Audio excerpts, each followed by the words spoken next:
Excuse me for a second, guys. I just have to adjust.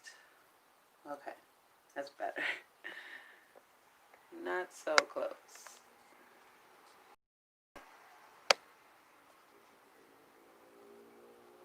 Alright, here we go. I got it. Happy Friday. Happy Friday. Welcome to episode 18 of the Get Paid with Creative Nomad show. So, today's Friday. Normally, Fridays are the progress and accountability celebration. Because I missed, I don't know what day this week that I missed, but I missed a day. The P.A.I.D celebration will be tomorrow. So I will be doing an episode tomorrow of the Get Paid with Creative Nomad show for our P.A.I.D celebration.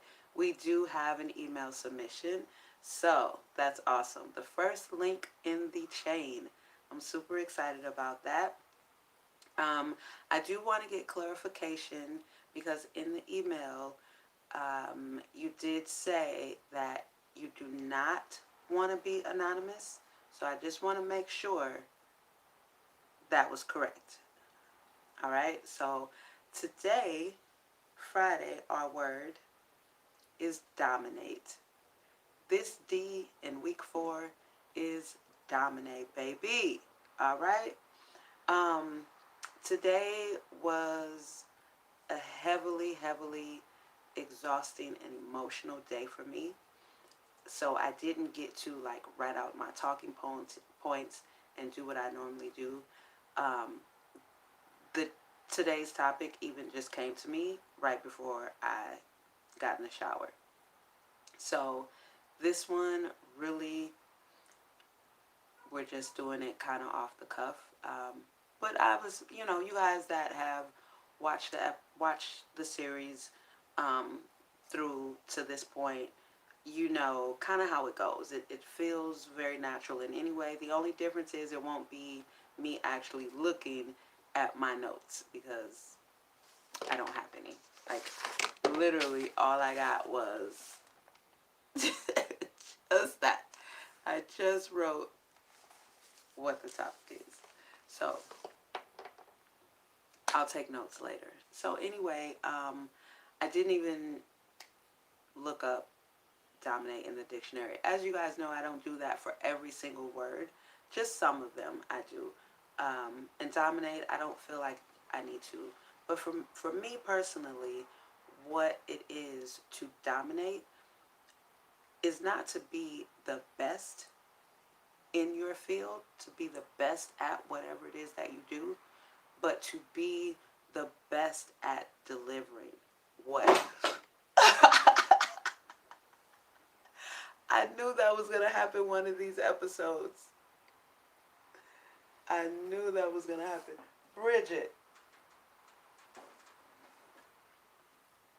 Okay, wait a minute, guys. Let me go help Bridget out back here. She must be exhausted, too. Okay, where you at, girl?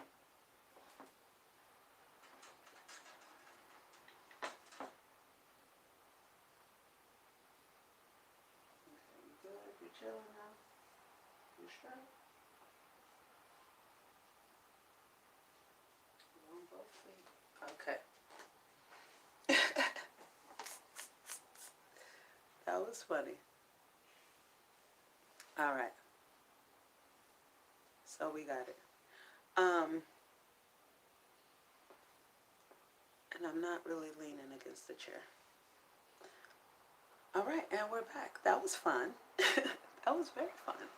So yeah, not to be the best at what you do, but to be able to communicate the best, relate to your client or customer, to be able to adapt. What was our word a couple of days ago? Adaptability.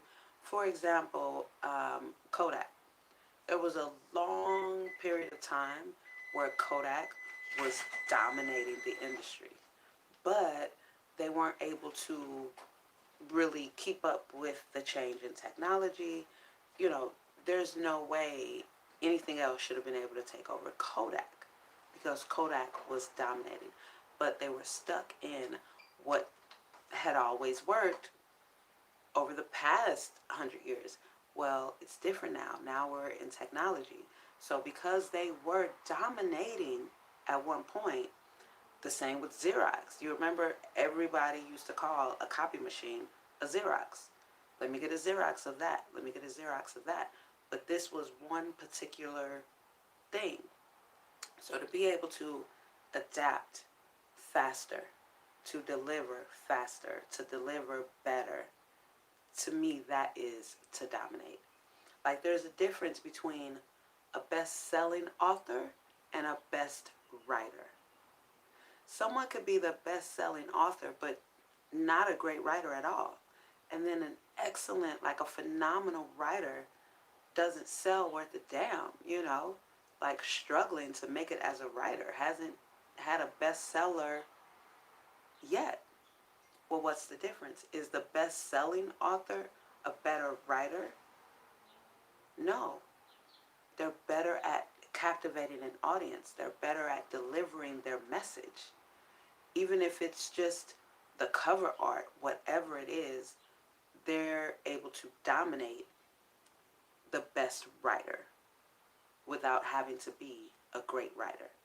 You see what I mean? When you dominate your industry, you're always going to stay ahead. You're always going to easily keep your head above water. It's not really a struggle for you because you're thinking of what's coming next. You're always thinking about how you can better your product, your services, your communication, how you can deliver it better, how you can attract a wider audience. Okay, you want to attract the kids. Why? Because they can influence the parents to buy. The parents have the money. So if you think, okay, let me not go direct to the parents, let me attract the attention of the kids. Because then when the kids go to the parents and say, ooh, buy me this thing over here, it's great, it's phenomenal, boom, boom, boom, it's the best, they're killing it. To give the kids what they want, the parents will buy it. Whereas if you go directly to the parent, the decision maker, the one that can be desensitized to, because we as adults, like, we've been getting sold our whole life, so we become desensitized and we can really get focused on, I'm not spending my money on that. I don't have as many impulse purchases as I used to. I can get to the register and none of this shit bothers me because I'm not new to this. Whereas if your kid comes and says, I just gotta have this, blah, blah, blah, now we got you. Now, there you go. You're gonna spend your money on that thing because it's not for you, it's for your kid. You see what I mean? This is a part of dominating. This is a part of being able to adapt, deliver, and still all the while you're keeping your individuality, your integrity, but you are holding yourself accountable to be able to keep yourself, your business, your household, your family, your finances, whatever it is, in the game and dominating, because you don't have any, you're not limiting or restricting yourself, your thinking to, well, I started like this, so I gotta stay like that. Not if you want to dominate, you don't. If you want to dominate, you have to pretty much implement everything that we've been talking about all these weeks. You know what I mean? None of it is about staying stagnant. None of it is about doing the same things that you've been doing. Because if you do that, you're going to get the same results that you've been getting. If you want to increase your income, whether you're an employee or an employer, you know what I mean, a business owner. If you're an employee, you're going to have to do something different. You're going to have to start to take initiative. If you see something that could be done or done better or revised or upgraded, do it. Don't wait for someone else to tell you to do it. Just do it. And then you take it to your supervisor and say, look, I did this. It's done. I just saw there was a need here and I did it. Boom. That's also planting a seed. You're also planting that seed. So you keep doing that just because you say, okay, I want to get a raise, or I want to increase my salary. I want more. You have to take initiative. So now you're dominating all the other employees because you see where something needs to be done or can be improved. You're doing it. Yes, it'll benefit the company. I don't know. It may or may not be in your job description. I don't know. But if you want to dominate, do it. Because this all leads to a better you, a better, you know, outcome for you, a better income for you, more credibility for you. And the same thing as a business owner, knowing when to shift your business, when to add different products, when to, instead of marketing and parents, target the children, or, someone who's the bigger influencer. So when it comes to business and your target audience, sometimes you have to shift that in order to dominate and stay ahead of the game, or even in the game, and start to targeting the influencer. So although the parent is the money holder and the decision maker, the children influence the parents. So the children influence what the parents buy, the decisions that the parents make to buy something, you know what I mean? And stuff like that. So you don't have to, but it would behoove all of us in the aspect of growth, growing my business, growing my customer base, growing my, what's the word I'm looking for? Getting out of obscurity, getting more people to know me personally, and then that will make them more interested in my companies. Okay, I like this about her, or I like that about her, or whatever it may be. So then when I post my business posts, more people are taking interest because they're already interested in my message, whatever it is that attracts them. You see what I mean? And this is something that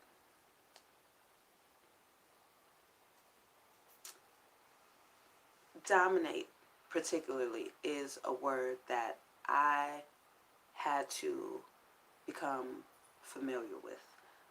Familiar in the sense of really understanding that to dominate doesn't mean to trample or to run over.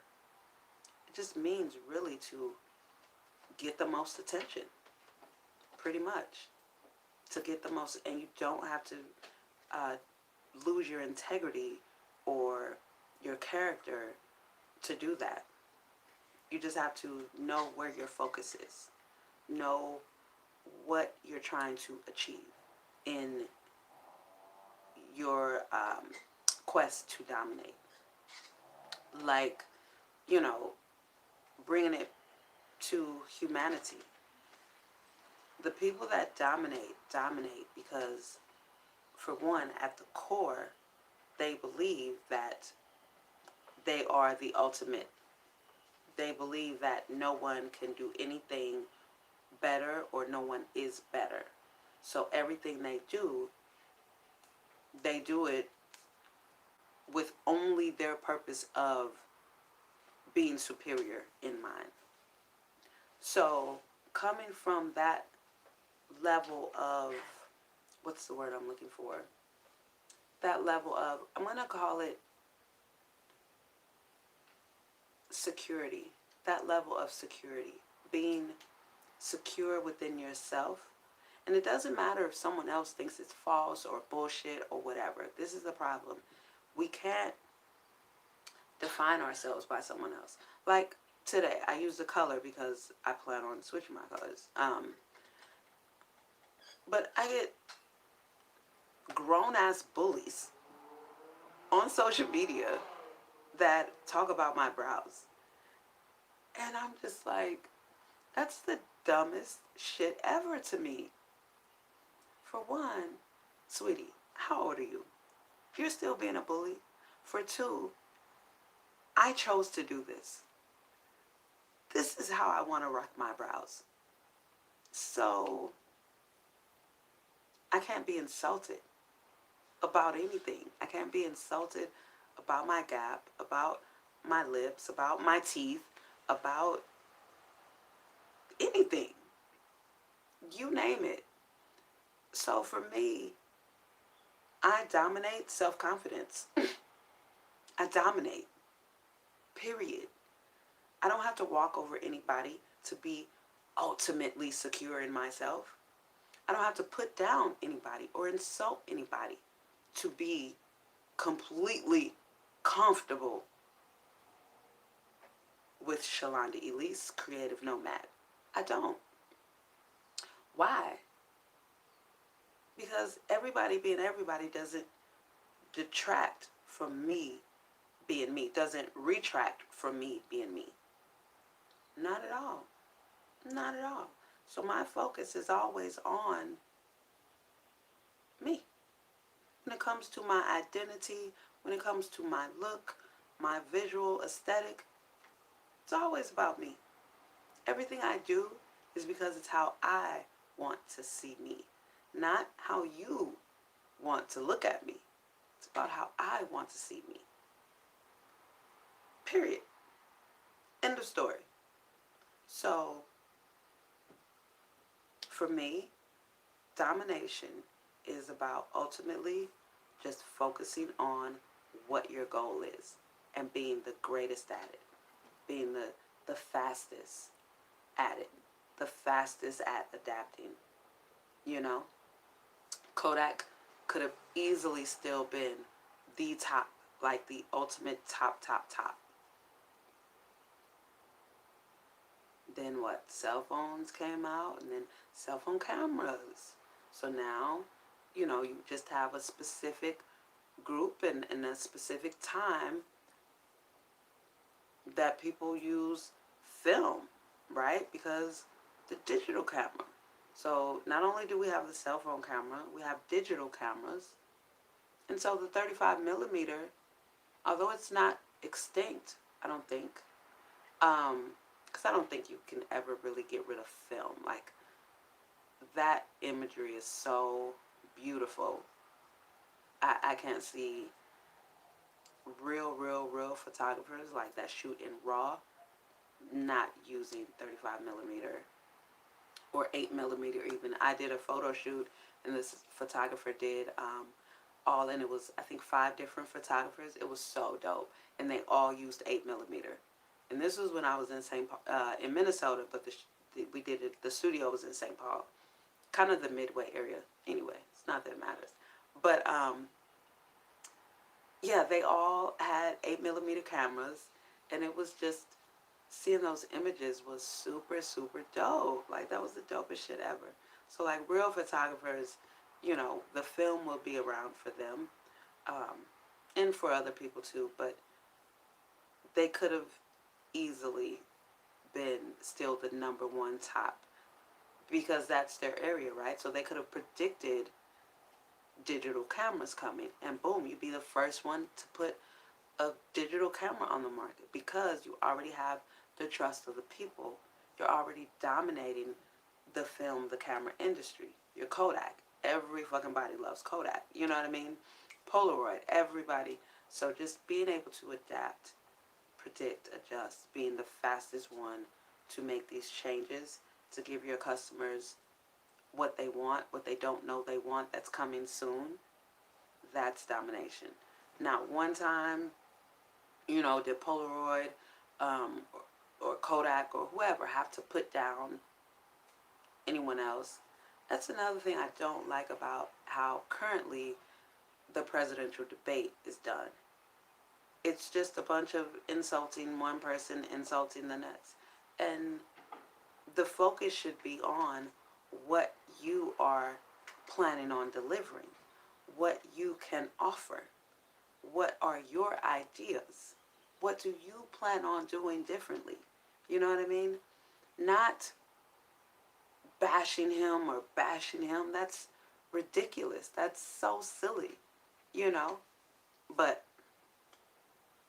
and that's also why I plan on running my campaign totally not that way. I'm not here to, you know, down what some, because that takes focus away from what I need to be focused on, which is my campaign, what I need to work on, you know, the things about the educational system that I feel need to be changed because I've been in it for a long time. I've had children go through it, you know, and it's just, I don't need to focus on what someone else is doing or not doing because that's not going to help me at all. It's not going to help me dominate. It's not going to help me to deliver to the public, which I am a part of, what we need to see positive change. If I focused on um, what other cosmetics brand are doing in the sense of uh, just to bash them and not to learn, let me learn from their techniques to see how I can implement. Let me see what I need to do better. Okay, I can look at what um, someone's doing that I don't like so that I don't do that. Not to bash them, but for me to learn, okay. I noticed they don't get a lot of attention on that. Okay, so customers aren't really attracted to that type of thing. You see what I mean? It's not bashing. I don't give a shit. That's their business. That's their thing. That has nothing to do with me to critique them. I look to learn. Okay, I'm looking at when this post was put up, how many likes they have. When am I looking at the post, right? And then I start to analyze every square inch of the picture.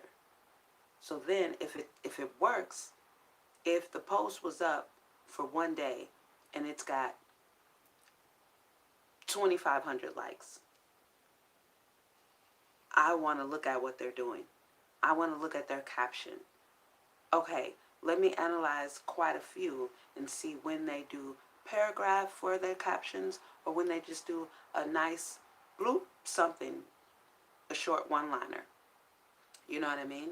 And this is how I'm doing my studying to eventually dominate once I get out of obscurity. You know, once my business is known, once my brand is known and it's on the lips of hundreds of thousands of people. You know what I mean?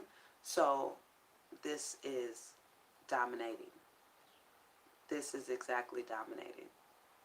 Being able to adapt, being able to maintain your integrity, being able to deliver successfully something that your customer wants, something that your client wants, something that your child wants, your spouse. It could be anybody, but being able to deliver to them what they need, what they want before they have to ask for it, that is how you dominate in life, period. And being able to adapt to the changes that life is going to bring. That is inevitable. Unpredictable, unforeseen things are going to happen. Just accept it now. Get over it. Adapt, adjust, dominate, and just keep going. You know, keep growing, keep learning, pay attention, you know, research, really study. Study your competition, study your client, study other people's clients. See and hear what they're saying. This is what I do. I get in the comments of other brands. I don't comment. I may, if I move to comment, I don't sub-comment on someone else's comment unless I agree. I don't typically as my brand, I don't comment anything disagreeable. So, you know, see what the clients are saying, especially if you're like me, having a cosmetics brand. When I look at other cosmetics brands, so this is my direct competition, right? Even if it's a brand I like, it doesn't matter. We're in the same category, so we are direct competitors.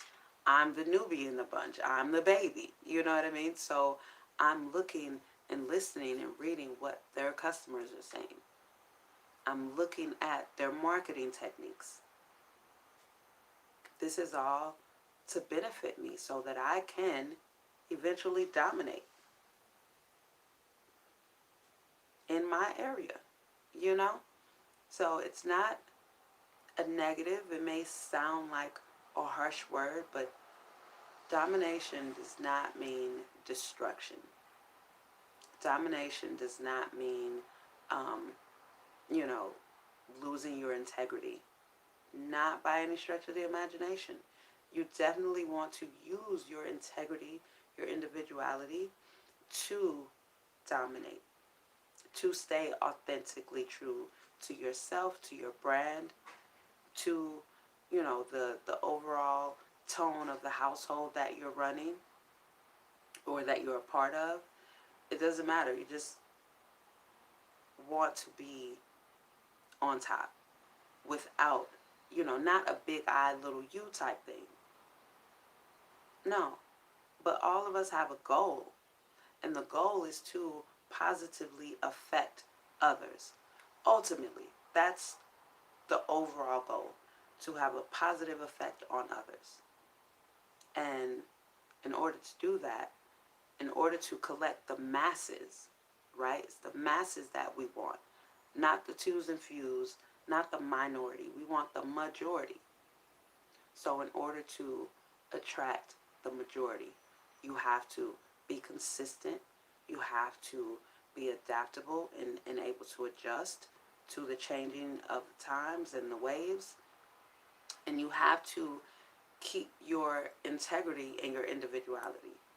We're tired of clones and the same shit. I even get tired on social media when I'm scrolling, whether it's on TikTok or Instagram, because I'm in Facebook jail for 30 days, but even Facebook as well. And you'll see 15 people sharing the same exact post. The same exact. And I'm just like, and that's just never been me. I remember really acknowledging this in the 6th grade when I was 12 years old. Everyone in my school, all of my friends in the neighborhood, everybody loved this certain type of thing. And I just naturally did not. So no, that didn't make me popular. I don't give a shit. It made me me. You know, it made me an individual. I naturally don't. I'm not trying to not like it. I actually try to like it. I don't. And then now I'm looking at how many people like it. And I'm just like, that's kind of gross. Y'all don't look like individuals to me. You know what I mean? Because it's something so basic. It's not something super out of the ordinary. Because if you notice, things that are really out of the ordinary take an extremely long time for the masses to catch on to it. An extremely long time. Because it's so different. It's so out of the ordinary. But that is something that will last as long as they keep their integrity and stick with it. Don't give up. Stay consistent. It will last. And the tribe of that extraordinary thing, that out of the ordinary thing, their tribe will come. And it's not going to make it mainstream or ordinary, but it'll attract the 1,000,000 or 2,000,000 people that also are different, or, you know, this really appeals to them or speaks to them. Because even though it may be 1,000,000 people, like, that's really not a lot. And if you spread that out throughout the globe, that's really not a lot. You know what I'm saying? But when it comes to business, having 1,000,000 customers that buy your different thing, your out of the ordinary, abnormal, abstract, beautiful, never seen this before, done like this type of thing, that's a successful business. And you're dominating that industry, which for one, you may have created that lane. That's domination right there. You're not taking the same old paved highway that everyone else is taking. You're taking the dirt road with no footprints in it, and you are putting your tracks in it. You are putting your footprints in it. You see what I mean? That's why I can't be teased or I can't conform. I had another grown woman a couple years ago in Arizona. I know that I have a small head. Well, I don't have a small head, but I don't have a big head like I always thought I did. But I have a longer, more oval face. I like big hair, baby. The bigger, the fucking better. When I had hair all over my head, it was big out like this. Now that I only have a mohawk, it's gonna be big like this. I don't give a shit that it makes my face look longer. I love my face. I love the shape of it. And I absolutely adore my mohawk. And at one point in Arizona, it was red. And I loved it. And I didn't change it until it got super, super dry. And my hair was no longer hair. And it just couldn't. So that's when I cut it off. And I haven't had my hair colored again. Even though I miss it and I need it back. But some grown ass little girl and a bunch of other grown young dumb folks that clearly are very insecure put up pictures of what's the rooster back when it was cartoon, but put that up and did a side by side of me and the one, and she was a Minnesota mixed chick. Oh, those insecure bitches. Anyway, she comes on, sis, you already got a long face. Why would you? I said, baby girl, I am extremely comfortable in who I am. See, so I can't be, like I said, I dominate self-confidence, period. And I don't have to um, downgrade or berate anyone to be comfortable and confident in exactly who I am or everything that I choose to do, from even my look today. I love it. The only thing I wish I had is more of a bluey, turquoisey kind of blush or highlighter. Which I need more. Like, it's all deliberate. This was all a choice. No one forced me to do this. No one forced me to rock a tall ass mohawk and color it red, pink, blue, or purple. I haven't been pink yet, but that would be kind of nice, especially with my darker brown complexion now, thanks to Arizona. Thank you, Arizona. Yeah, pink. I've had pink braids, but I haven't had my actual hair pink. I just may. Anyway, I think I did like a hot pink. Like I don't know. I play with so many colors in my hair. Um, but yeah, to dominate, pretty much my point is you don't have to sell yourself short or berate anyone or belittle anyone else or um, bash someone else's business or anything like that to dominate. You just have to think faster, um, advance faster at the right time, be consistent, and keep your integrity, you know? And that's, for me, that's it. That's it. And that's how I plan to run my campaign ad. Just by staying true to myself as a U.S. citizen and what I see can be done better throughout the course of 30-something years of looking at how things are done. So now I'm at the perfect stage of life, the perfect age of mental maturity, they call it, which I love. And it's the perfect time. I can be taken seriously because of my age, because I make sense when I speak. You know what I mean? I'm logical. I have experience. I've been through several different life phases and changes. I've had kids. I've been married, divorced. I've been all through this American school system, public and private. Yes, I've gone to private school. My mother paid for private school. And she learned that was a big fucking mistake. She learned that very fast in racist ass Minnesota with all them racist ass teachers. Oh, that was the worst school experience I've ever gone through. Private school in Minnesota with all them damn, it was awful. It was awful. And even Catholicism, my family in St. Louis, you know, I I went to a Catholic school and the Catholic church, and it was all connected right there. But I think it was just because it was there. I can't say my family was Catholic. I think my family is more spiritual than religious, which is a natural part of being black and our African roots. It's not grounded in religion at all, be it Islam, Catholicism, definitely not Christianity, um, or anything else. It's more spiritual.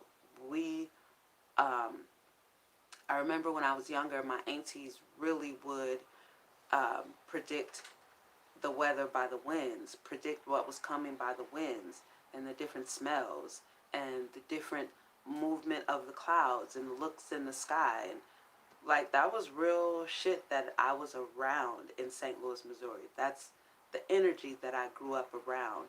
Feeling their bodies, things happen with their bodies when certain things in nature would happen. You know, and that is just the beings that we are. It's not religion at all, not by any stretch of the imagination. And that's why I've gotten away from even using the word God. I respect, but for me, it's just the universe, energy, and matter. So, um, that's when you put all of that, all of your essential core into whatever it is you're doing. I feel like that's what's going to help me. Um, Being a black woman is going to be 50-50. You know, it's going to work against me as far as I'm putting myself in the ring directly in the lion's den with the fucking white supremacists. But it's going to help me because overall, the reason and the people I'm doing it for need to see someone that can relate to them, that looks and sounds like them, that shares similar experiences as they do, so they can see that, you know, you don't have to be some type of special sort of entity to be the mayor or to be on the city council or to be the governor. You know, you just have to be willing to get in it. And more importantly for me, for the change that needs to come, the shift that needs to happen, which is a total 180, we need a complete 180 shift of the bullshit that we've been on for all this time. Like all these 45 documented presidents, we need a full 180 from this bullshit. This shit is ridiculous. Completely ridiculous. So I really think it's going to be a 50-50. But I'd probably say 60-40. I think 60% it'll work for me. It'll work in my favor being a black woman, a United States citizen, born 4 generations in this country. Because a lot of us grow up and we see all foreigners, even Africans, right? All immigrants we see make advances that we constantly get chopped down. It's not that we don't, or this fucking false lying ass narrative that we're lazy. What people don't see is how we get chopped down constantly. And then eventually, you know, people just give up and say, fuck it. Fuck it. Because you started chopping my feet off, and then, you know, you chopped off my calves, and now you can chop my kneecaps off. Now you up to the thighs. Now you're castrating me. Now I'm just a shell of a torso. Now you chop that torso in half. You see what I mean? And this is what only we see. Because, of course, they're not going to show that to the outsiders. Because this is how they dominate. By being so heavy to push a completely false, damaging, and negative image of a certain race of people out to the masses, to the world. And because the world is on the outside looking in, they can't see everything because you have a veil over the windows. You know what I mean?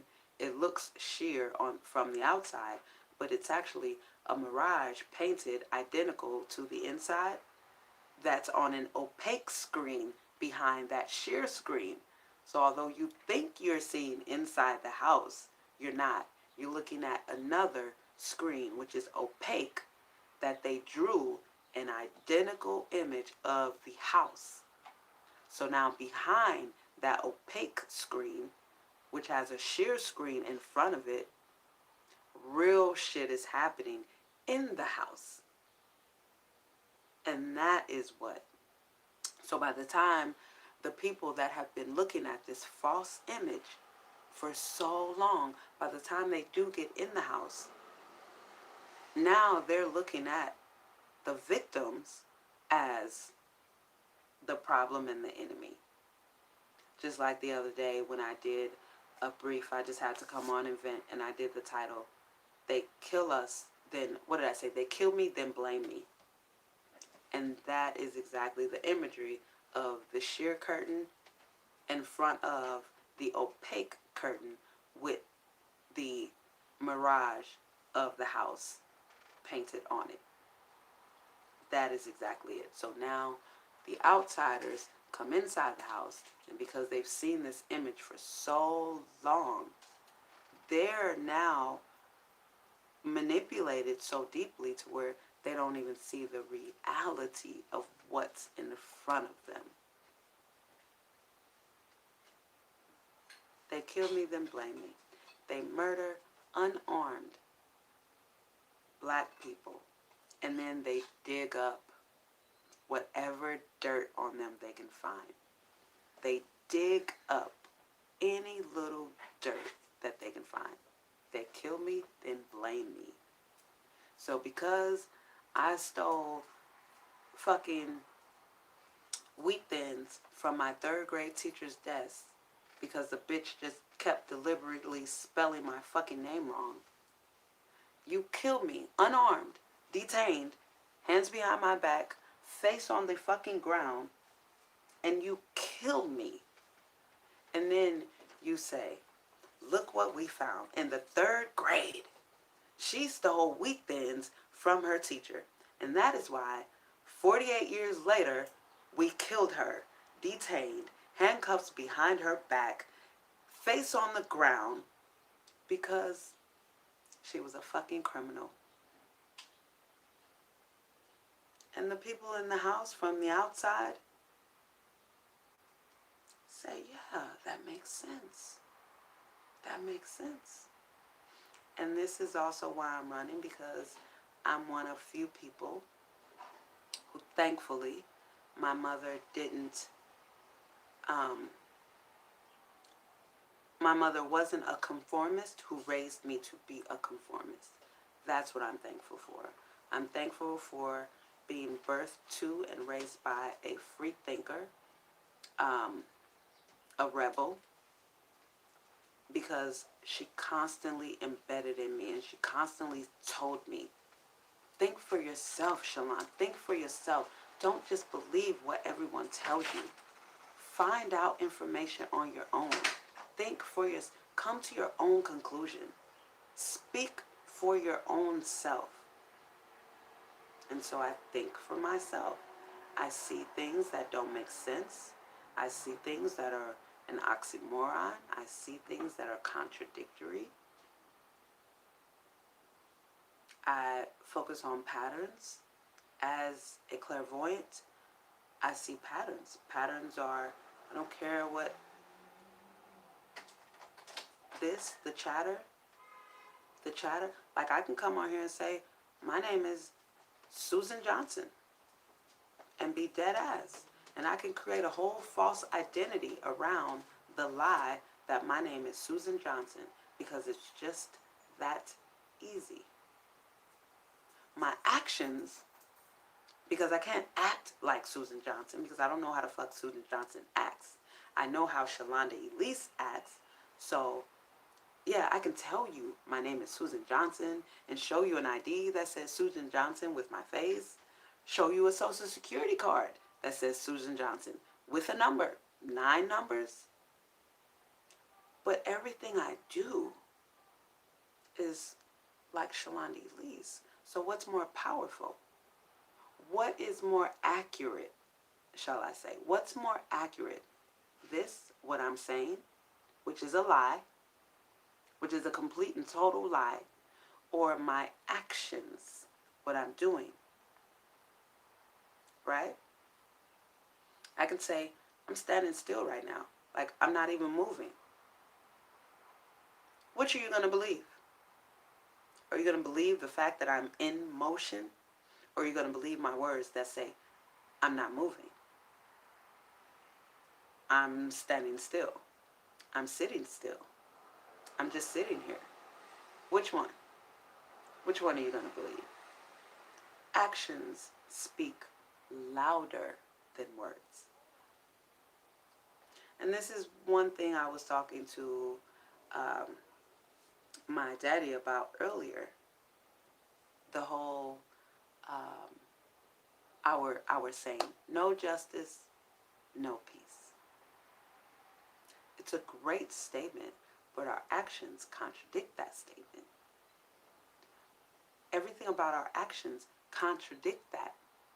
So we either need to bring our actions up to fit the statement or abolish the statement. Because the statement says, hey lady, what's up? Welcome back, welcome back. You're probably going to have to catch most of it on replay because we're at the end now. But I've transitioned into today's topic, as you saw by the title, is dominate. And so right now what I'm speaking about, I'm transitioning into, it's still talking about dominate in the authenticity realm and how domination for me, like it's essential in growth. So we have our saying of no justice, no peace, but our actions contradict that because we haven't gotten any justice for anything. And we don't have to go back hundreds of years. Just in the last 10 years, let's just say, in the last decade, we haven't gotten any justice for all of the unlawful murders, right?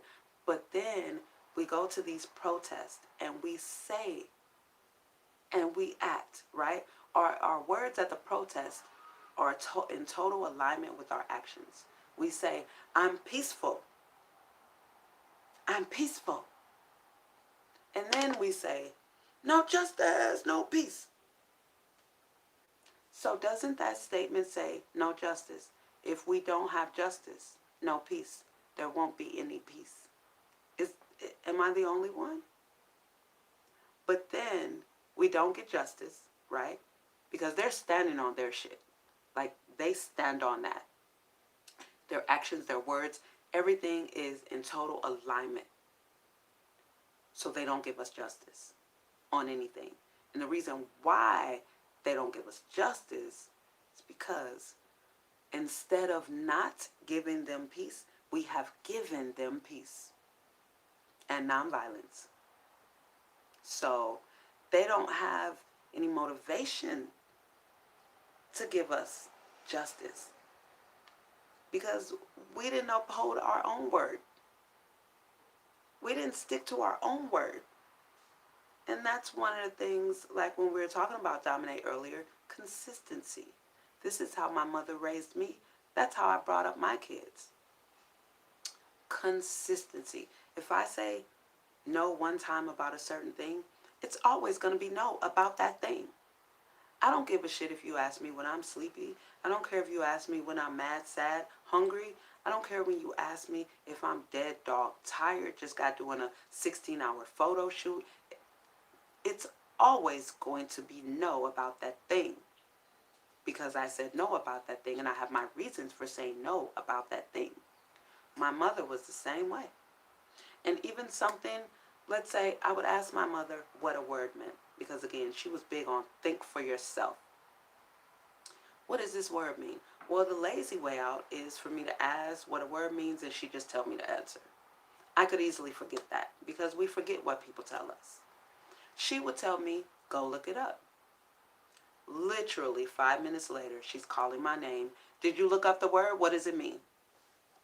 And once I learned that I couldn't get away with just going in my room, not looking up that word, because my mother was consistent and she was going to fucking call my name and ask me what that word meant, I began to, let me just go look it up. Let me go look it up. So I was ready for her when she would call me in 5 minutes.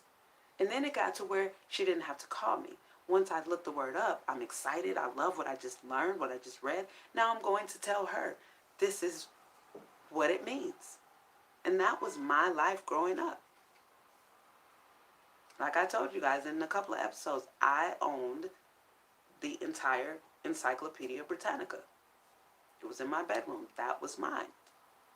So we're either going to be consistent, which we've been consistent in being a contradiction to ourselves. So that's why we're not dominating, because we're not consistent. We don't mean what we say, and we don't say what we mean. We can't dominate like that. We don't change with the times. We're still doing the same things that was done in the 50s and 60s. We haven't done anything differently. We cannot dominate. And those that are dominating don't have to do anything differently because they're so far up in the domination. They're relying on keeping the docile to where they won't even try to dominate. You know what I mean? So they don't have to do anything different, because I'm seeing, even with them, they're doing the same shit. They're doing the same shit. They haven't advanced their thinking. They haven't advanced their techniques. None of that. And that is why yesterday I encourage all parents to not discourage their children, to not dim their creativity, their imagination, because these are the future. And the reason why I feel like now, you watching, if you're of age, we need to get into these political offices. We need to start voting on local legislation, not the presidential election.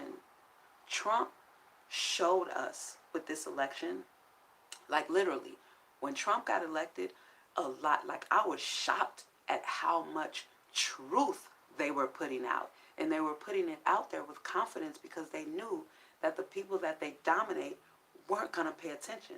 And the few of us that did weren't going to be heard. They're comfortable and confident in their position. Because the few of us that have said and that still say what we say, they know that not enough of us are going to listen and act. So like again, I said the other day, I don't know when or where it was, like I said, everything's kind of running together now. They're not scared of 1,000 black men in a group in suits. They're scared of 10 black men with guns, with black Levi's and black boots on. Because they know the power of those 10 black men with those fucking machine guns. That is what they're scared of. And to see that, they fear that those of us that are being or trying to be suppressed by the masses will latch on to that. and that chain will only grow bigger, tighter, stronger, and blacker. That is what they're afraid of. So we need to get all citizens, not even just black people, anyone who is humane, everyone, and you guys share this. As you're watching this, please share this whole series. Please, please, please, I would appreciate it. But every humane person that's out there getting their fucking limbs shot holes in, eyes shot out, tear gassed, all those that are out there during the day in the faces of the fucking cops, cursing their asses out, you know, all this energy, telling them what they need to hear, telling the fucking National Guard, how dare you be here to attack United States citizens. This is insane. We need to get to the local elections. We need to know who our city councilmen are, who the mayors are. We need to know who is in the House, who are holding these Senate seats. This is what we need to vote on. Not the president. The people with the money, the top 1% in the Electoral College, they control the presidential vote. But what we need to understand is the House and the Senate control the president. We need to get into those offices.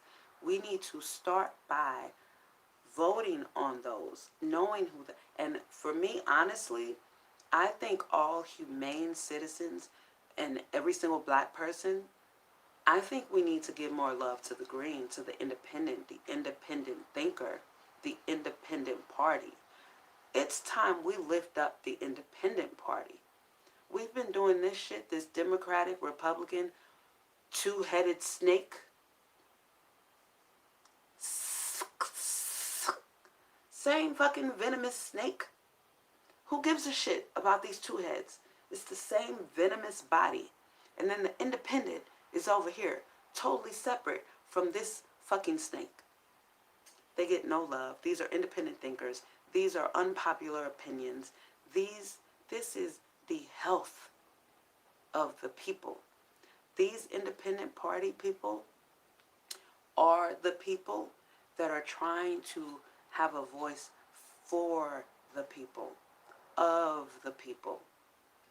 So we need to, in huge, huge numbers, get to the local polls, the local caucuses. Redirect your focus. It is not the presidential election. That is not the decisions that get our young men and women locked up and killed.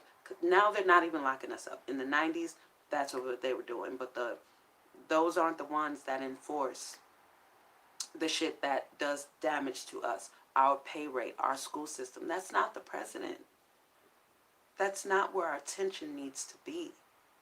We also, these jobs, like they're jobs. No, you're not going to get rich off them. But you have a part-time job at whatever, and then you sit on the city council seat. Part-time. Do you know what I mean? Like, we have to start getting in these offices. These are regular human beings. They're regular people. You do realize that, right? These are all just regular people, and these are jobs. They're actual jobs. We need people in there that will do the fucking job, that will benefit these citizens that they're supposed to represent. Not the fucking white supremacists that are running all that shit. That's why everything is against the people below the poverty line, and everything is for business owners. Trump can stand up and say that he hasn't paid federal taxes because that's not illegal.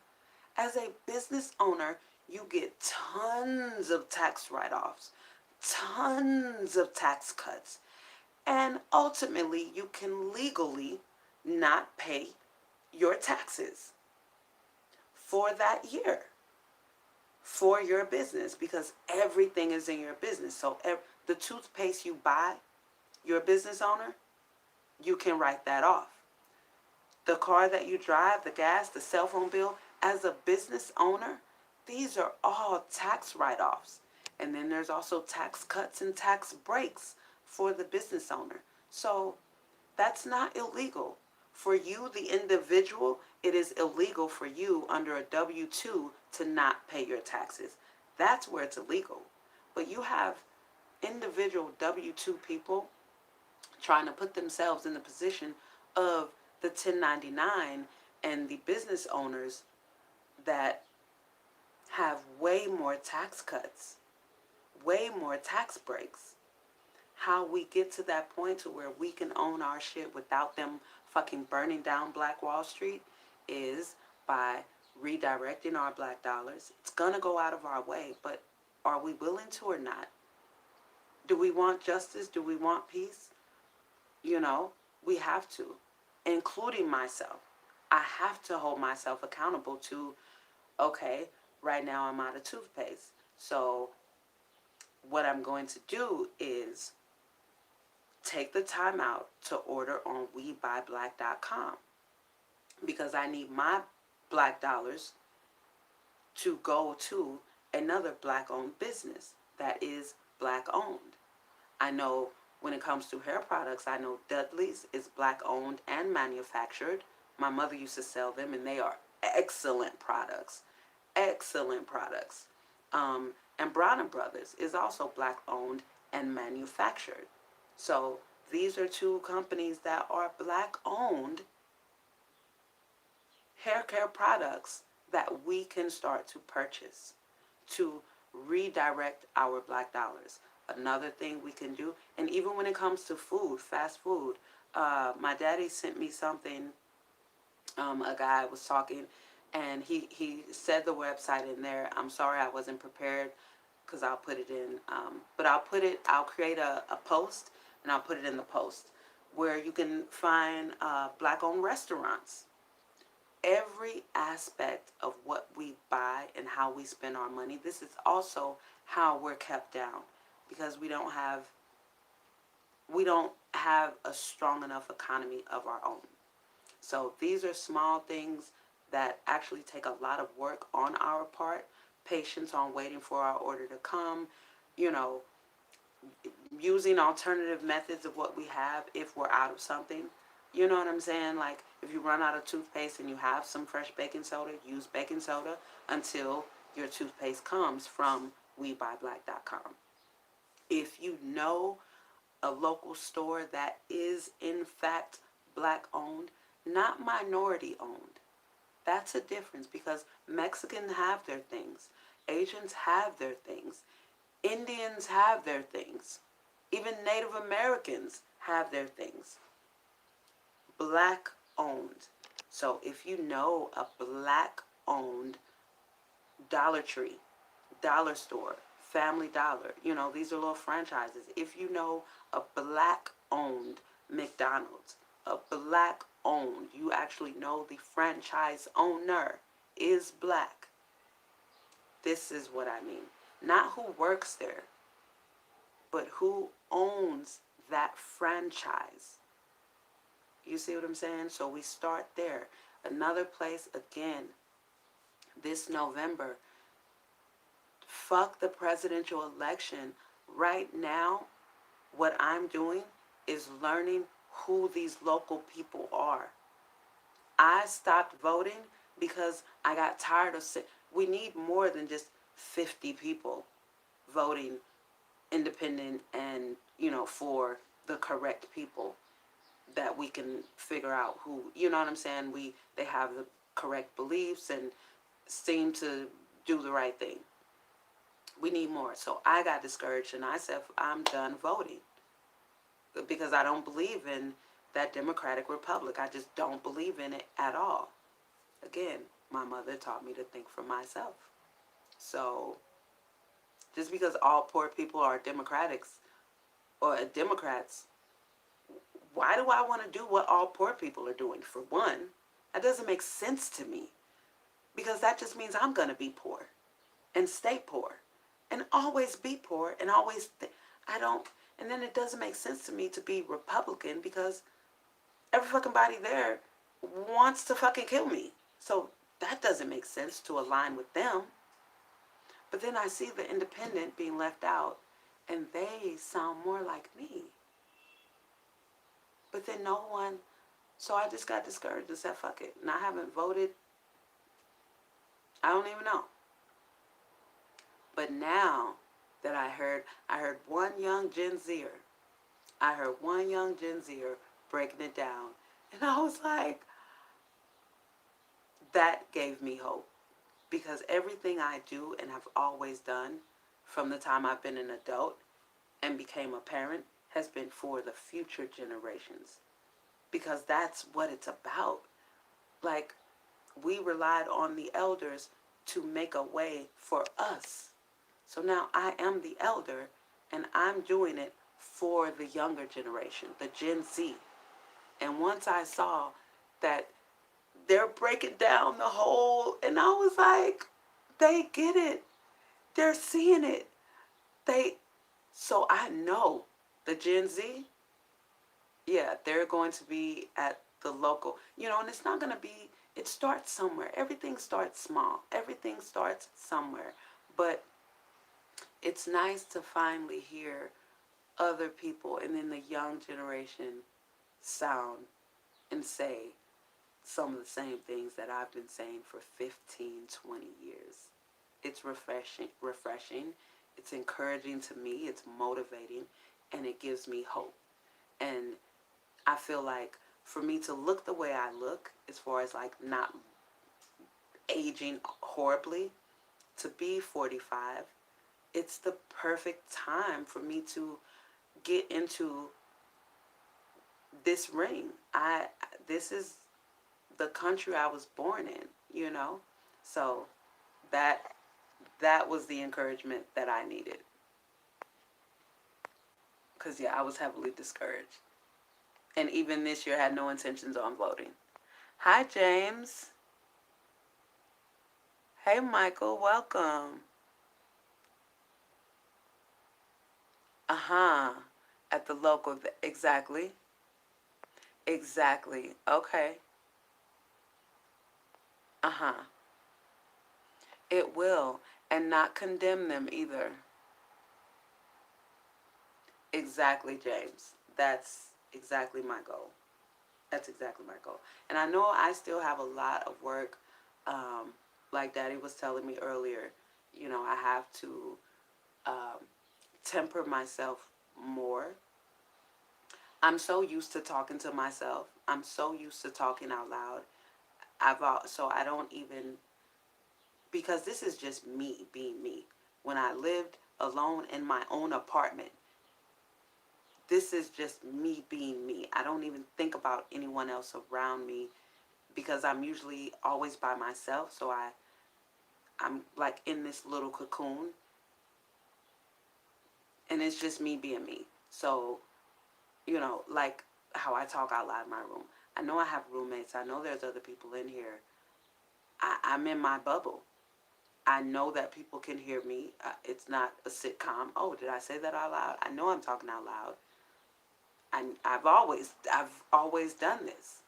When I was married, when I was single, living alone, when I was a teenager, I'm just being me. I'm me 24/7.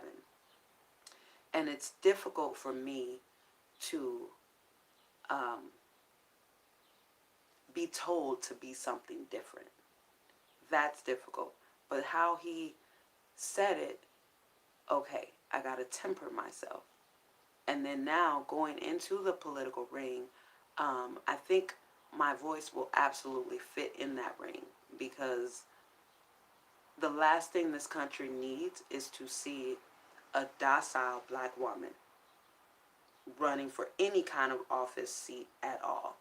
That's not what we need. Not with the fact that, they've given us this false, horrible, fucking insulting narrative that the black woman is the backbone of the black community. No, that's an insult. That is a total and direct insult to our black men. And then to see our black men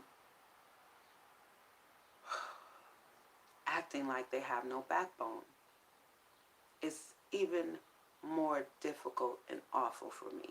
So everything about how I plan to represent myself, my race, And my countrymen will be ultimately just about having self-pride, having pride enough in yourself to stand up straight, to put a little bit of power in your voice, to not speak so weakly and passively, to understand that it's okay to be proud of who you are, and it's okay to consider yourself first if you know that you being the best you will benefit everyone around you.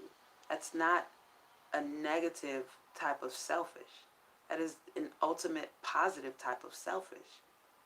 To be consistent and stand strong and firm in your beliefs and your convictions when your intentions are good. You see, and it's all connected. It's all connected. But the consistency. And my first thing definitely is to either get us to see that we have to change our actions to fit the no justice, no peace statement, or we have to fucking abolish it. But to keep representing ourselves as all talkers, I can't be a part of that. I cannot. And it doesn't make sense, You guys see interviews with Malcolm X, or who was the guy in current times. But anytime we say in an interview or to a white person that we've been fighting all, and they say, what do you mean? What? They immediately interrupt, because to them, fight only means one thing, and it's physical. Fight doesn't mean arguing to them. Fight definitely is not begging, and that legit is what we've been doing. Legit begging. Begging our oppressor to stop oppressing us. Begging. We say no justice, no peace. They've not given us justice for anything, and we beg and cry and scream, I'm peaceful. I'm peaceful. And have the audacity to raise our black fist and say, no justice, no peace. And we expect our dominant oppressor to see any form of strength in that whole oxymoron contradiction? No. So my goal is to absolutely change that, to get the same way when I went out there and they all started to fall down on their knee, which to me represents killing George and all the rest of us all over again. No, baby, no. The year of the knee is over. Colin Kaepernick gave us a healthy knee that you all fucking just completely went against. Now that that knee killed one of us, we're going to represent it and look like we're just conquering his life, his death. No, no, baby. And the whole crowd didn't even no. And that is why I know that I can have a positive impact. I know my voice is strong. I know that it has to be. I was raised in Minnesota, and they are very, very, very aggressive with their racism. Extremely aggressive. If you've never been around those type of white folks before, you have no idea what I'm talking about and what I experienced. But one thing that I noticed, that they despise, they disgust weakness. They disgust and despise weakness. And like I told my daddy earlier, that's why they were only able to break my mother's knee. And they weren't able to kill her or break her neck, because she's too fucking strong for that. And not only just physically strong, but her mind. Like, she's a free thinker. So you can't just manhandle her any kind of way. You can't just treat her any kind of way. Her body tightens up. You can't just, she's not just, no, that's not her. And that's not me. So that's how I was able to get a whole crowd full of people. That's how Even the first time, I was able to stop the police cars from rolling and get the whole crowd to stop as we were walking. Because I'm done walking. These are all cops right here. Let me turn around and have a little talk at these motherfuckers right here. And now all cameras, all I see is cameras and video. All I see directed at me. I didn't come there to be a spokesperson, but this is what I've been doing since the 90s in Minnesota. This is how I protest. In their fucking face. Not marching in line with a sign. I've never written a protest sign. I am the fucking sign. When I'm protesting for my life as a black human being, I'm the sign. I don't need a fucking sign. I don't got time to be writing shit, carrying shit. I'm the sign. My mouth are the words. So this big brown cardboard, and these are the words all over it. And that's it.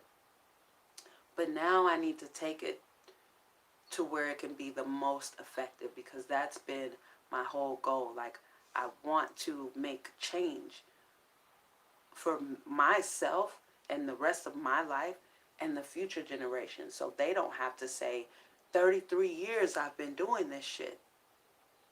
That's gotta stop.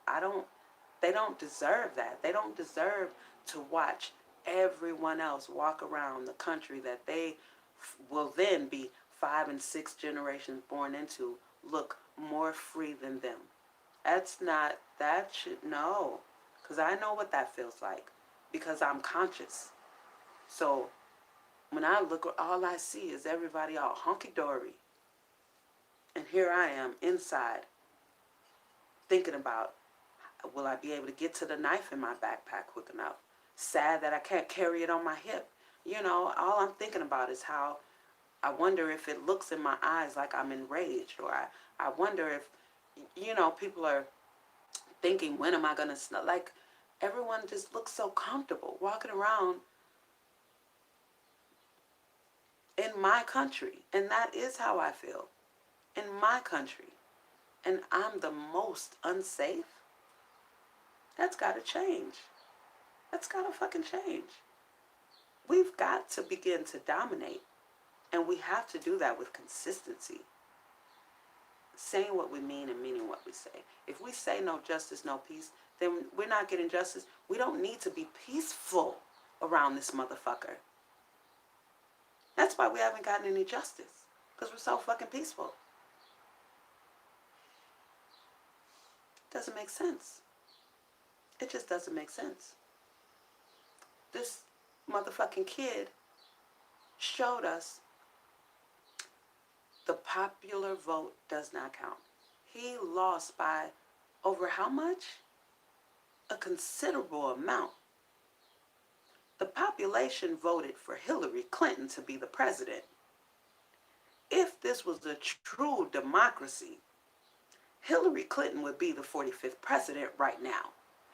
If this was a true democracy, if the people's vote on the presidential election really counted, Hillary Clinton would be the president right now, because she's the one that won the popular vote. These are just facts. But because the Electoral College, because the white supremacists that run the political ring right now wanted him in office, they dominated because they can, and they put him in office.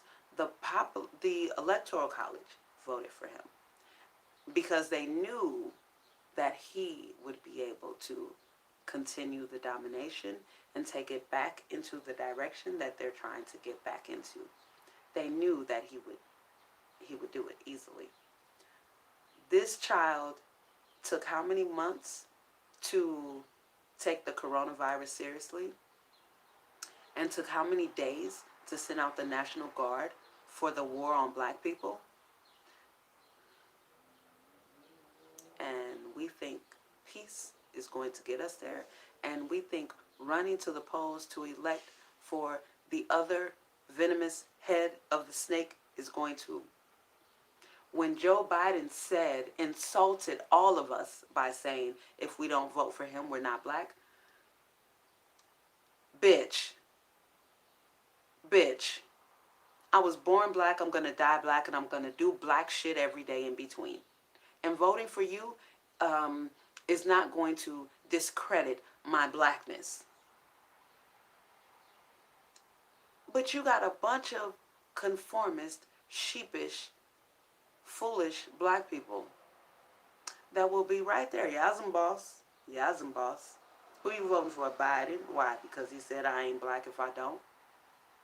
And that pretty much will be it. I know it sounds harsh when I say it. I get it. But if you ask why, it won't be any core values of what his beliefs are. It won't be because he stands for anything. You won't get a real valid answer other than what the fuck he said. Because his whole stance is not anything that we as black people should be voting for. His position on anything is nothing that we should be voting for. I didn't like him when he was Vice President Biden. So, like, we have to learn to think for ourselves and study and research and see who the fuck we're really voting for in the state elections, not the presidential. And we have to throw our hat in the ring for these local offices. We got to start to get some color. And people that are for black upliftment, for humanity. Because here's the thing about black people, which is why I feel like if we dominate, everyone in the world will benefit because of our compassion. Because we realize that we are the birth of every nation. So why would we do anything that would harm everyone else? Why would we do anything? And there's no way that we can do anything that can solely benefit us that others won't get some trickle-down effect from. This is why we need to dominate and be consistent, because it's only for the benefit of humanity.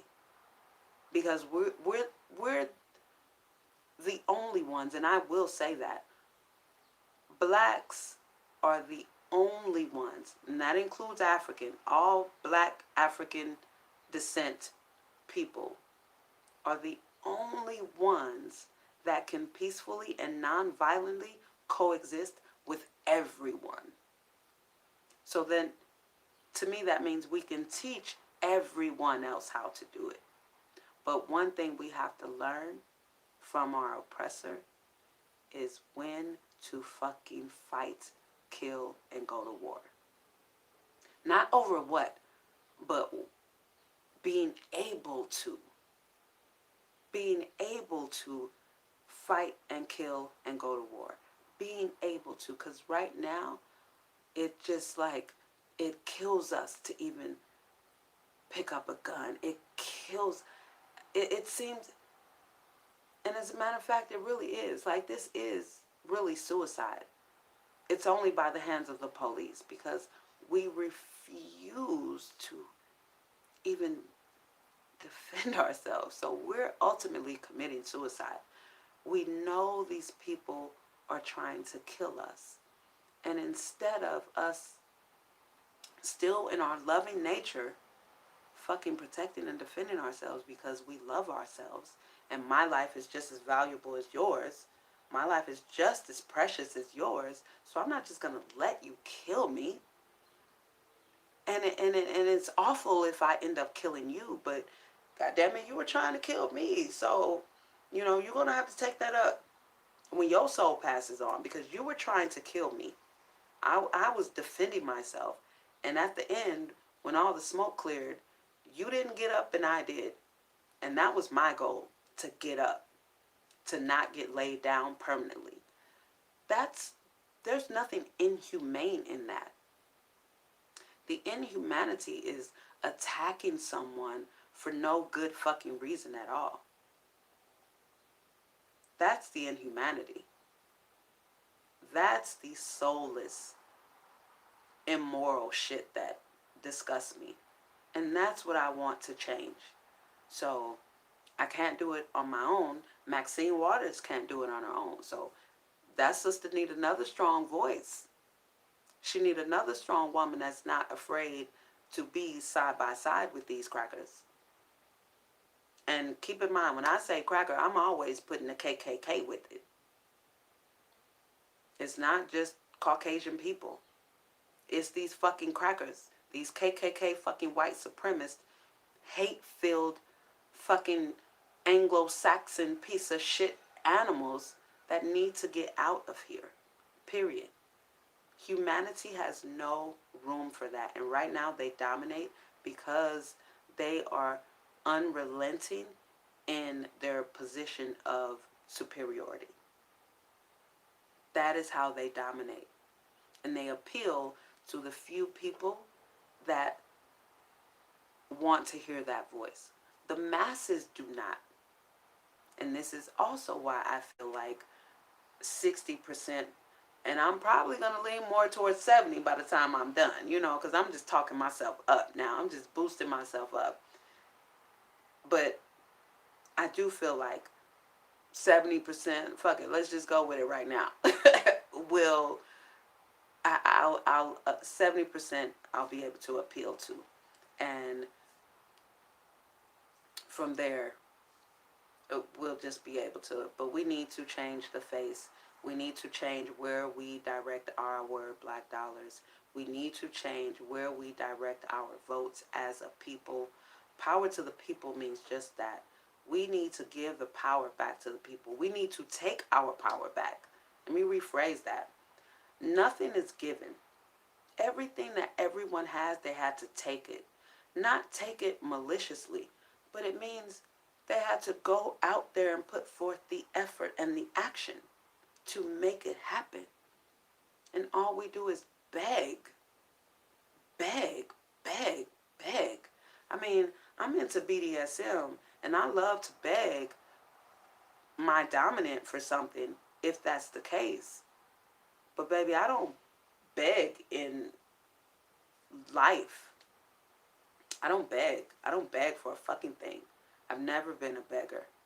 No, I'll ask, and that's it. I'll ask once, and that's it. And if I don't get an answer quick enough, before you can even come back, I'll say, never mind, I'll do it myself. And I've sent those text messages to so many times, like, damn, why are you so impatient? It's not that I'm impatient, but I don't have to wait, so why should I? I don't have to.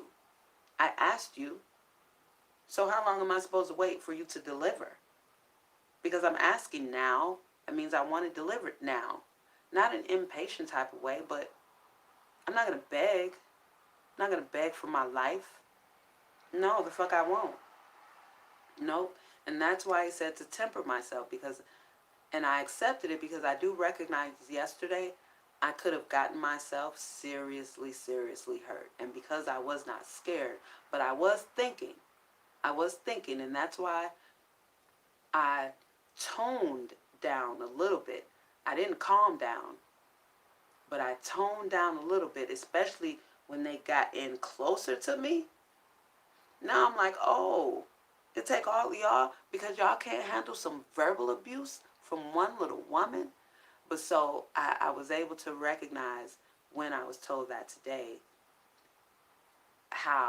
because I need to be alive to see this through, right? I don't need to get killed right now. I need to be alive to see this through, but because I am such a badass and my heart doesn't tremble and my voice doesn't shake, I do have to recognize when you're about to get your fucking self killed. And you've already seen there's no fucking body that's going to come and help you. You see that in these massive crowds. No fucking body is going to do anything. So I have to keep myself alive so I can get to the point to where I can help uplift the spirit of people and change the tone from, they took slaves from Africa. No, they didn't. They did not take slaves from Africa. They took men and women from the shores of Africa and turned them into slaves. They didn't take slaves from Africa. And this is what we repeat over and over and over all of the 45 years I've been alive. They did not. And once we can get that through our heads and get it to change our psyche and our subconscious beliefs, okay, they took black warriors. They took black chiefs of their tribe. They took black queens. They took black mothers. They didn't take slaves from Africa and bring them to America. No, they took men and women from Africa, dragged their ass, fighting, kicking, and screaming and dying, fighting. It wasn't willingly. They fought their fucking asses off. They killed and died. Some of them committed suicide because I'd rather be dead than be a fucking slave, much less a slave in the United States of America. So a lot of I'm going to just keep it to myself, a lot of my African ancestors chose to kill themselves. They had that much pride because they saw that, okay, we're being dominated right now and we're being broken. So the fight is being whipped and killed out of us.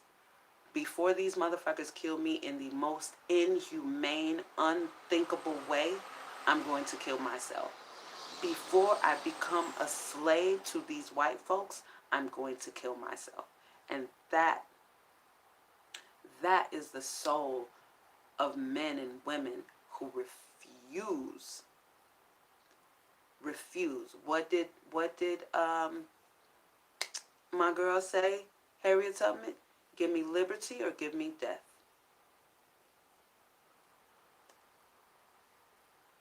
That's just it. But they didn't take slaves from Africa. No. It took men and women with pride and dignity and turned them into slaves. And the only way they can get that by being consistent in beating and whipping and killing and torturing them until you get them to the point to where now they won't talk back to you and they won't even defend themselves because they're so scared of that whip.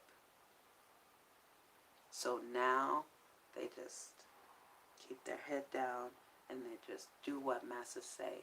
And then when their children are born, because each generation is born, well, except the generation that I chose to have kids in, but each generation is typically born with a little more guts than the last. So what then the black mother, who is a slave, was doing is now getting her child. And this is all a part of Jim Crow. This is all, Jim Crow laid it all out. So now they have less work to do because we, the black mothers, are doing the whipping to our black kids to conform to massa, to do what the white man say, or they get whooped by their black mother. Not for disobeying them, for disobeying the white man, or for embarrassing the mother in front of the white man by talking back to the white man, or speaking out of turn in front of white people. Shit like that. So now, that whole cycle just continues where now, like the video I saw the other day, again, we know what's going on. The police are just attacking us. And so this black girl was beating the fuck out of this cop. She had him on the ground. She was on top. And it was an older woman. I don't know if it was her mom or who, but she was the one recording. And she was just like, get her off of him. She gonna get in trouble. What is she doing? And it was another young black girl that looked like the peer of the one that was beating the snot out of this cop. And she was like, he attacked her first. He attacked her first. But the elder, the docile one that's been broken and whipped and conditioned to obey massa and to not raise your hand at massa, sounds so weak.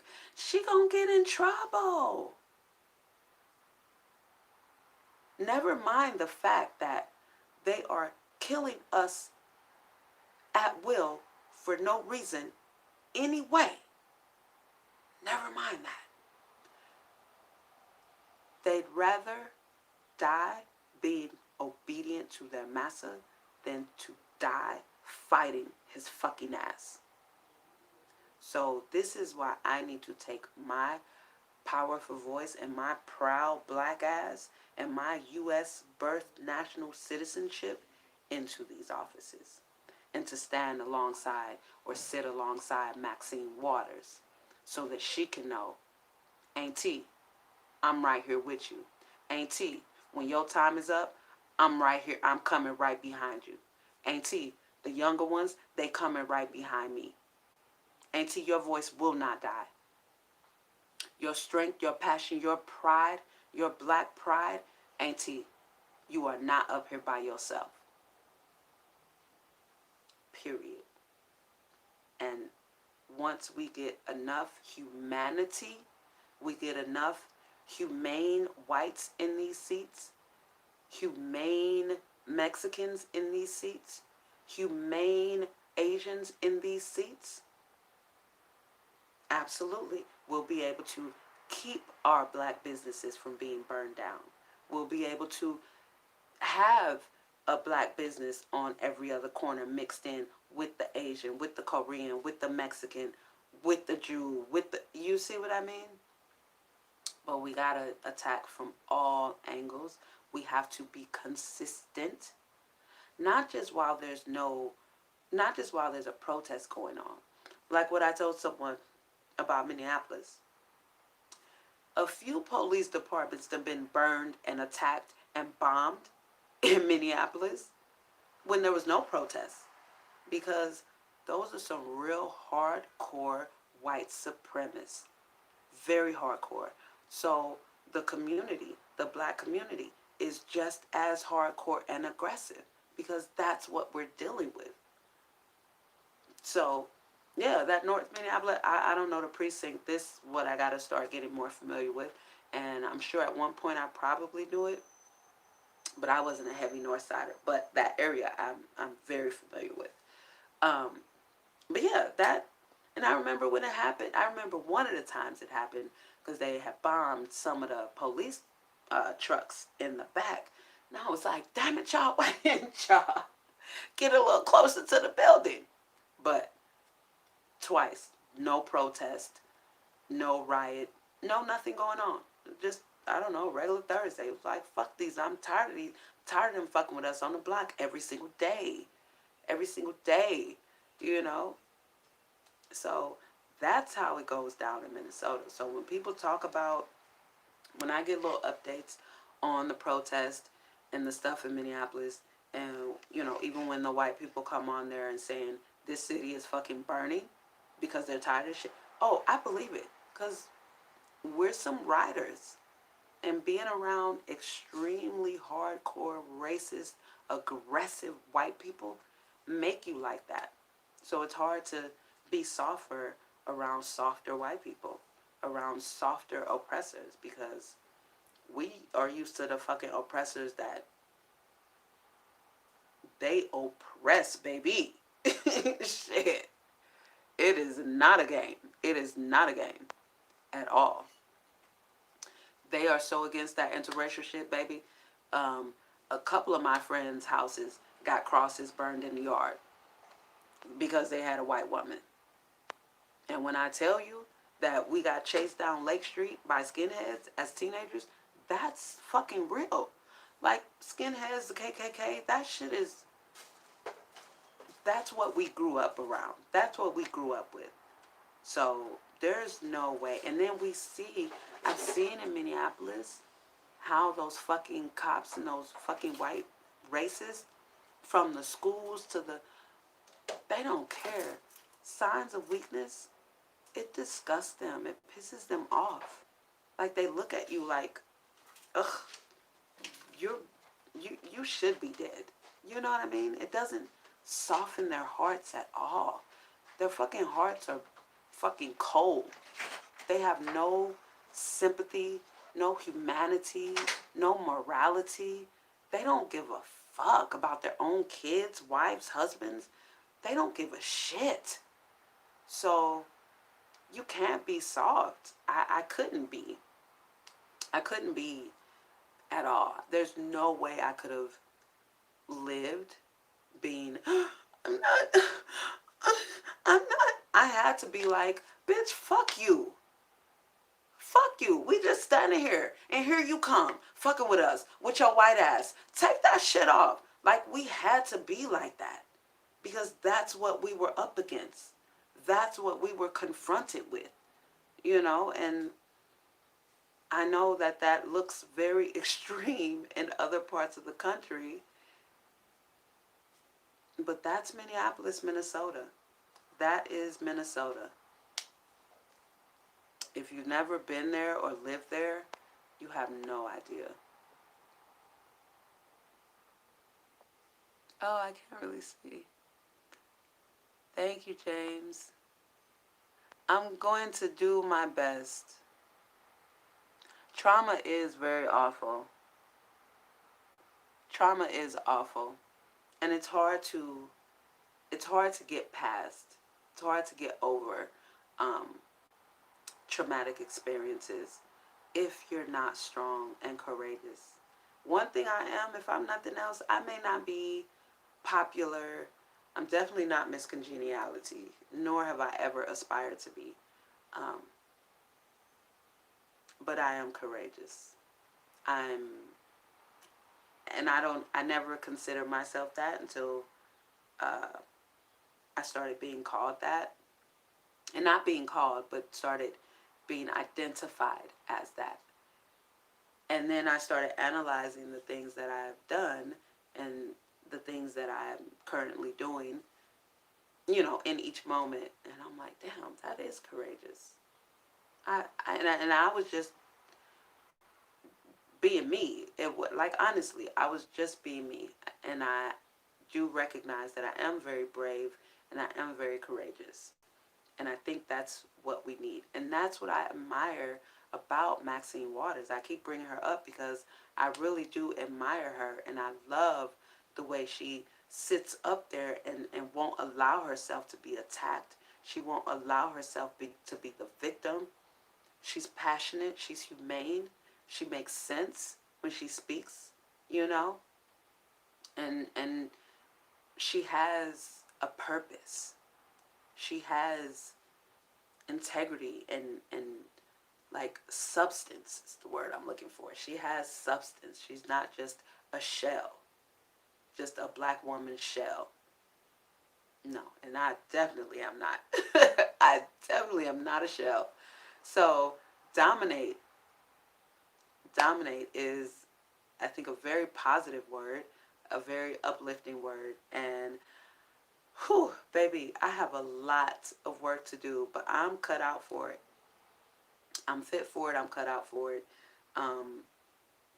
It's tough right now. It's very tough right now with the economy and everything, but you guys, stay resilient, stay vigilant, stay focused, stay humane. Most of all, don't lose your humanity. For the sake of the universe, do not lose your humanity. And don't conform. Oh my goodness. Please do not conform to what the masses, the sheep, don't conform. Do not be a conformist. If your intentions are aligned with humanity, do not conform. If your selfishness is grounded in humanity and the good of everyone, be selfish. Take care of yourself. Uplift yourself. Speak kindly to yourself. Don't berate and downgrade yourself. Don't point out negative attributes and negative features about yourself just to downgrade them. Point them out to change them, better them, make them more attractive or appealing to you, not for anyone else, but for yourself. So that at the end of the day, you can say, I'm proud of myself. I'm proud of how I conducted myself during this day. I'm proud of the growth that I've made. I'm proud of where I've come. You know, let it all be for you and believe in yourself no matter who downed you. Or someone said earlier, I won't make it in politics being this sensitive. I don't even know where he got that from, because he was the one being checked on what the House does, what the Senate does. And at the end of the comment, the person whose video was called him a fucking moron. So what do you mean? Because his comment was to the guy, Donald Trump didn't even pay his taxes. Okay, again, you fucking moron. And I commented how, as a business owner, there are many legal ways that you don't have to pay your federal taxes legally as a business. And I broke it down. And then I broke down exactly what I just said here about the courts, about the votes and where we need to. And his response to that, to all that, was not to quit my day job, which I don't have one, and I won't make it in politics being this sensitive.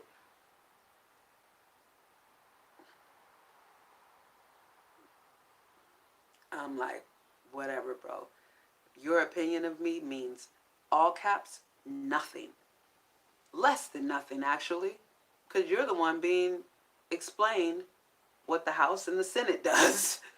So, yeah, I just had to hashtag it with how old boy ended it. What did he say? Read your Constitution, you fucking moron. Like, that's just it. That's just it. Anyway, you guys, it's been a great episode. Thank you for tuning in.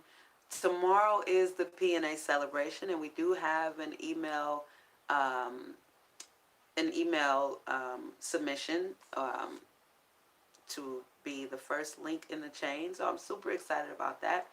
And I will see you guys tomorrow. Yes, tomorrow, Friday. I'll probably just keep it at 5 p.m. Just keep it consistent. You guys can watch the replay if you miss it. But, so, that's it. I'll see you guys tomorrow. And I hope you guys have a great night. Stay safe. I did not go out today because I usually go every other day. It exerts so much energy, and then I don't want to let my show die. So I go out every other day. Um, so I'll be back out tomorrow, but I will be out differently. I will say that, because I am running. So now I want to get out and really get amongst the people and try and since I do see how big of an effect that I have, and I've seen it throughout my life. It's not new to me, but I'm now old enough to know how to use it, what I want to do. One thing I noticed about the protests here in LA is there's really no unity. People go grouped up. There's a lot of people out there for photo ops, but no one is really united with one another. It just looks like, yeah, a diverse group, but there's no, and that is what I want to bring together.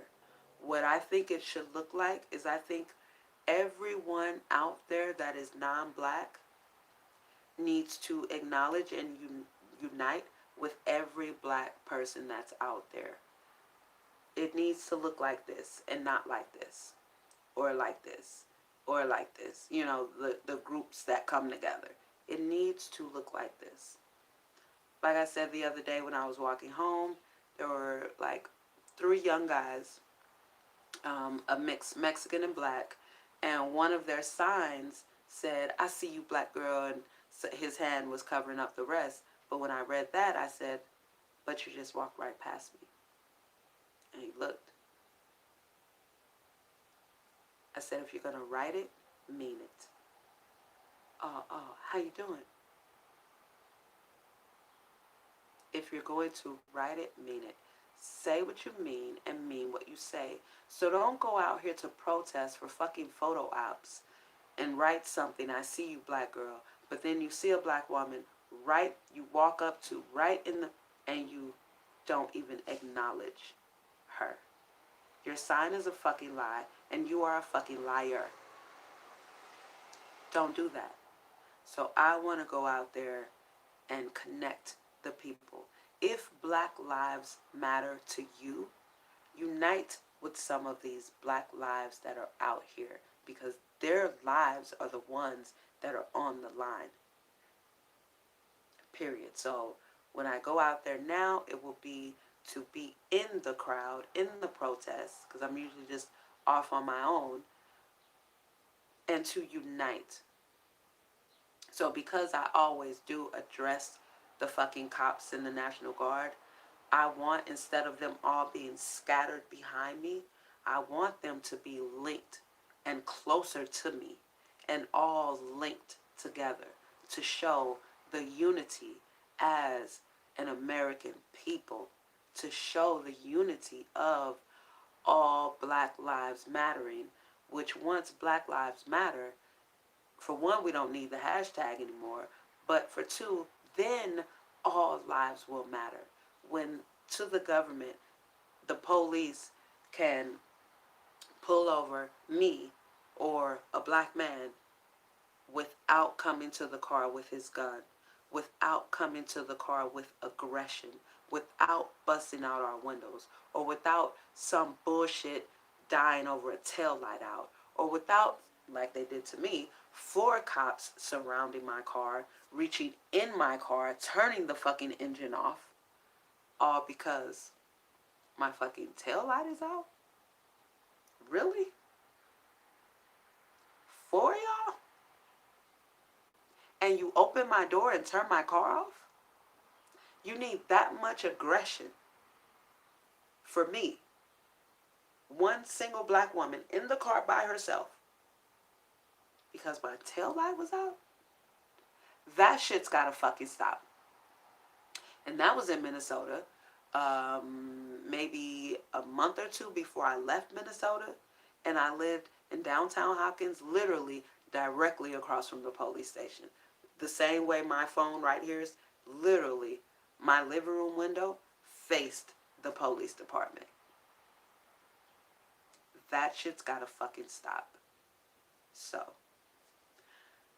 that's been my voice for today. That has been another fantastic episode of Get Paid with Creative Nomad. You guys have a great night, and I'll see you tomorrow. Thank you so much for your support and being a part of my little community. We are growing stronger and more humane, more compassionate, and more vigilant, man.